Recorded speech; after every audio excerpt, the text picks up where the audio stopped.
একটা মানুষের জীবন এভাবে স্যার এমন একটি কেস আপনি হাতে নিলেন কেন?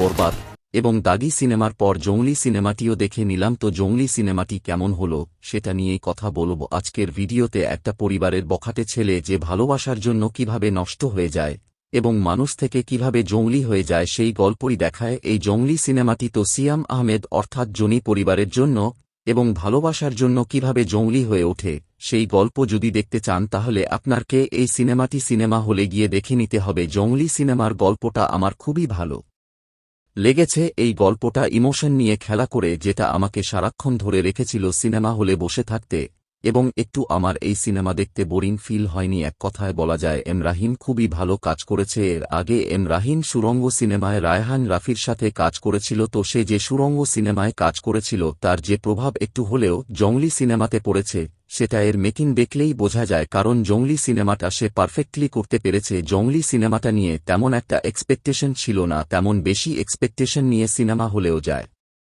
নি, তবে এই সিনেমাটা এক্সপেকটেশনের তুলনায় বেশি ডেলিভার করেছে। সিয়াম আহমেদের কথা না বললেই নয়, সে তার আগের কাজগুলোকে একদম ছাপিয়ে গেছে। তার আগের সিনেমাগুলো যেমন টান দহন পোড়ামন্টু, এই সিনেমাগুলি যদি দেখে থাকেন তাহলে আপনার সিয়ামের ওভার অ্যাক্টিং একটু হলেও মনে হবে, তবে এই সিনেমায় সে এত ভালো কাজ করেছে, তার অ্যাক্টিং ছিল দেখার মতো। বিশেষ করে এই সিনেমায় যখন তার জংলি চরিত্রটা দেখানো হয় ভাই, সেটা ছিল দেখার মতো, এতটা ভালো লাগছিল দেখতে। আমার মনে হচ্ছিল মানুষজন সবাই হয়তো তার এই চরিত্রের সাথে কানেক্ট করতে পেরেছে। সিনেমাটার বিজিএম একটু হলেও বলিউডের ভাইদের দেখে মনেই হচ্ছিল না যে আমি বাংলাদেশের সিনেমা দেখছি, অর্থাৎ আমাদের ইন্ডাস্ট্রিতে কতটা এগিয়েছে সেটা এই সিনেমাগুলো দেখলে আপনি বুঝতে পারবেন। একদিকে বরবাদ সিনেমা যেমন ভায়োলেন্স দিয়ে বিশ্বমানের সিনেমা বানিয়ে ফেলেছে, সেরকম জংলি সিনেমাটিও তার ইমোশনের দিক দিয়ে খুব ভালোভাবে খেলেছে। ফ্যামিলি অডিয়েন্সের জন্য এটা একটা সেরা সিনেমা। আপনারা যদি সবাই মিলে বন্ধুবান্ধব বা ফ্যামিলি বলেন যদি দেখতে চান তাহলে জংলি সিনেমাটা নিঃসন্দেহে দেখতে পারেন, কারণ এই সিনেমাতে এমন কোন সিন নেই যেটা আপনাকে মানুষের সামনে লজ্জায় ফেলতে পারে। তার উপরে এই সিনেমাতে ছিল সোশ্যাল মেসেজ এবং কমেডি আর অ্যাকশন তো আছেই। জংলি সিনেমার টিজার এবং ট্রেলারে সিয়ামের সাথে একটা বাচ্চার খুবই গভীর সম্পর্ক দেখতে পাই। তো সিনেমাতে মূল থিমই ছিল সিয়াম এবং এই বাচ্চার সম্পর্কটা। সেই বাচ্চাটা পুরো সিনেমা জুড়ে মানুষকে কাঁদিয়েছে, হাসিয়েছে এবং মানুষকে আনন্দ দিয়েছে। এই ছোট্ট বয়সে ওই বাচ্চাটা যে এত ভালো অভিনয় করবে সেটা আমি সিনেমার শুরুতে আসলে আশাই করিনি, তবে সিনেমাটা যত আগাতে থাকে তত আমি এই বাচ্চাটার প্রেমে পড়ে গিয়েছিলাম। সে এত ভালো অভিনয় করেছে, সিয়াম আহমেদ তার সাথে এত ভালোভাবে পপ আপ করেছে, সেটা ছিল দেখার মতো। সিয়াম আহমেদের এই সিনেমার প্রতি যদি ভালোবাসা না থাকত তাহলে হয়তো সেই বাচ্চা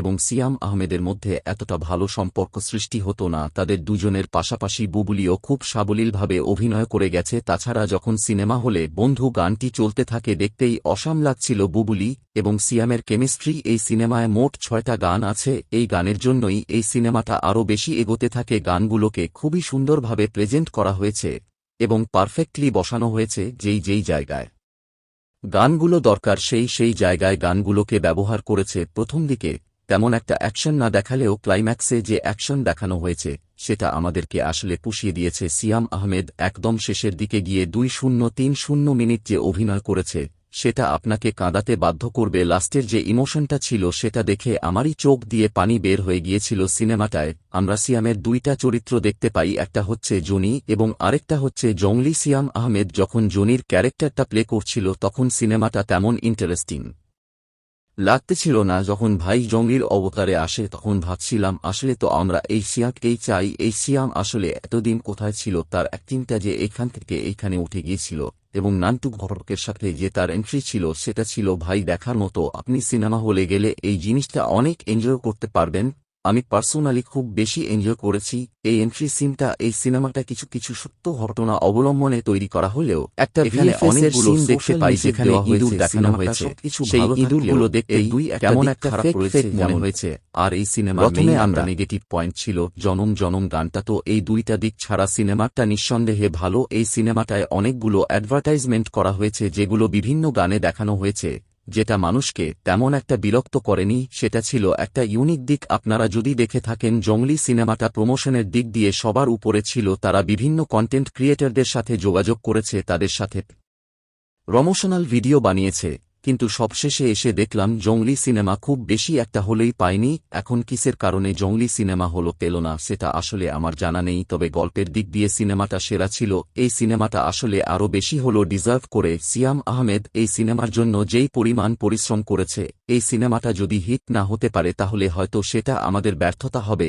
এম রাহিম যথেষ্ট ভালো কাজ করেছে এই জংলি সিনেমায়। সব অভিনেতাকে দিয়ে এম রাহিম তার বেস্টটাকে বের করে এনেছে এবং সবাইকে পারফেক্টলি সুন্দর সুন্দর জায়গায় কাজ করিয়েছে। সবাই যার যার জায়গা থেকে খুবই ভালো অভিনয় করেছে। শুধু একটু দিক অভিনয়টা চোখে পড়ার মতো ছিল, অর্থাৎ মনে হচ্ছিল যে তার সিনগুলো তাড়াতাড়ি শেষ কেন হচ্ছে না। আমরা চাচ্ছিলাম সেই মানুষরূপী জংলি সিয়ামকে। ওভারঅল জংলি সিনেমার কালার গেটিংস, বিজিএম, অ্যাকশন এবং ক্লাইম্যাক্স ছিল দেখার মতো। আপনি চাইলে পরিবার নিয়ে সিনেমাটা হলে গিয়ে উপভোগ করতে পারেন। আমি সাজেস্ট করব আপনারা হলে গিয়ে সিনেমাটা দেখুন এবং সিনেমার এক্সপেরিয়েন্সটা নিন, কারণ আমার কাছে এই সিনেমাটা ভালো লেগেছে। তো আমাকে যদি জিজ্ঞেস করা হয় যে আপনি 1-0 এই সিনেমাটিকে কত দেবেন, তাহলে হয়তো আমি 8 দেব। তো জংলি সিনেমাটি আপনি দেখেছেন কিনা এবং দেখে থাকলে আপনার মতামত কি কমেন্টে জানাতে পারেন। রিভিউ বায়ের সম্পূর্ণ ভিডিওটি দেখার জন্য ধন্যবাদ।